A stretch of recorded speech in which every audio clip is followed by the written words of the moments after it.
This is Roger with iGadget Geek. Today we're going to be taking a look at the brand new AT&T LG Vista.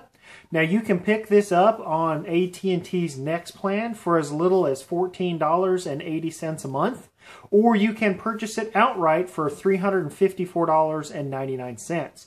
So this is definitely going to be kind of a, I don't want to say an entry-level device because it has really good specs, but as far as the price is concerned, $350 for a brand new smartphone is not a lot of money.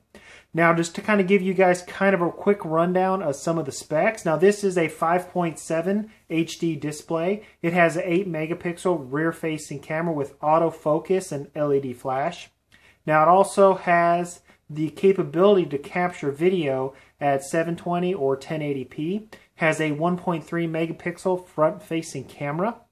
And a lot of the other good features we've come to see and expect from kind of our LG G3 line. A lot of those same features as far as software are carried over to the Vista.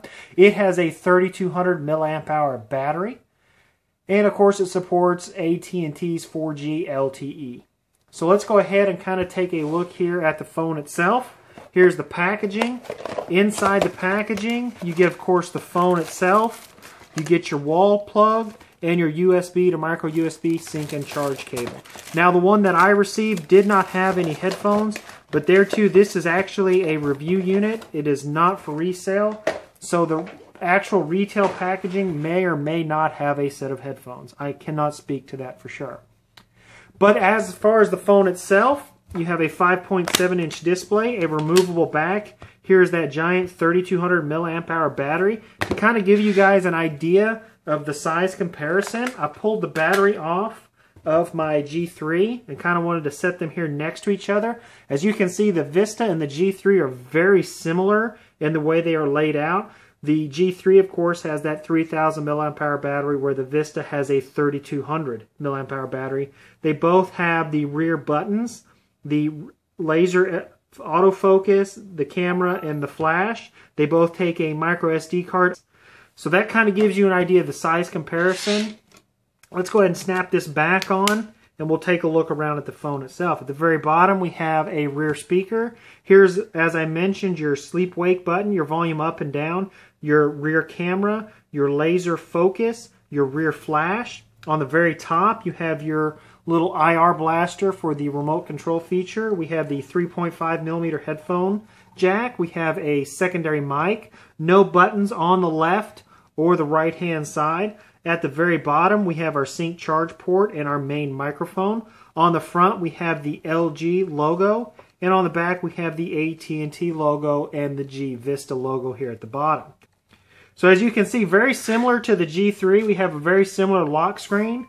Once we unlock it, as you can see, we have very similar operating system on the Vista as the G3. So really this is going to be a phone for someone that wants the LG G3 but just doesn't really want to spend $580.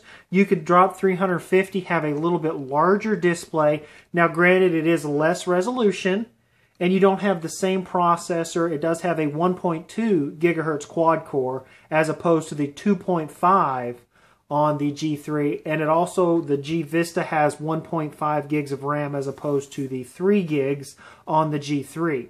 Now internally you have up to 8 gigs. Now expandable, according to the AT&T's website, it says 32 gigs, but from my experience I've stuck a 64 gig. I had no problems with that working, but I can't guarantee. They pretty much only say that they guarantee accessibility up to 32 gigs. But as you can see, it's very similar. You have the same dialer, the same text message, and even the same drop-down menu we've got to see on the G3 carried over here to the G Vista. Now, of course, we have all the Google applications pre-installed. You have your ISIS wallet. Let me turn that off so we don't see that again. You have your ISIS wallet. You also have all of your pre-installed AT&T applications. So all of those here are in one folder. It's the same launcher as we've seen on the G3. Very, very similar phone to the G3. Same kind of operation feel. Now it doesn't have as quite of a large processor, so you do notice a bit.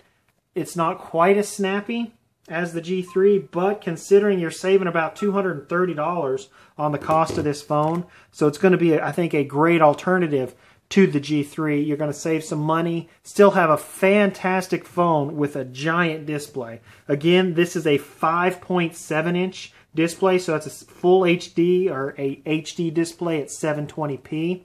All in all, it's going to be a great phone, kind of a budget-friendly phone, if you will. I don't like to call it an entry-level phone because the specs really, it's a little bit more than that, but it really is designed to be something that's not going to set you back a lot of money. It's going to be a pretty reasonably priced phone. You're going to be able to do all of those same features. As you can see, you can do the dual window just like the G3. Pretty much all the software that you come to expect and like off the G3, they've jammed it into the G Vista in a lower resolution but larger display with more battery, and it's going to set you back about $250 less. So all in all, it's going to be a great alternative to the G3 for someone who just doesn't want to spend quite that much money. Now that has been kind of my quick introductory review of the AT&T LG Vista, and this has been Roger with iGadget Geek.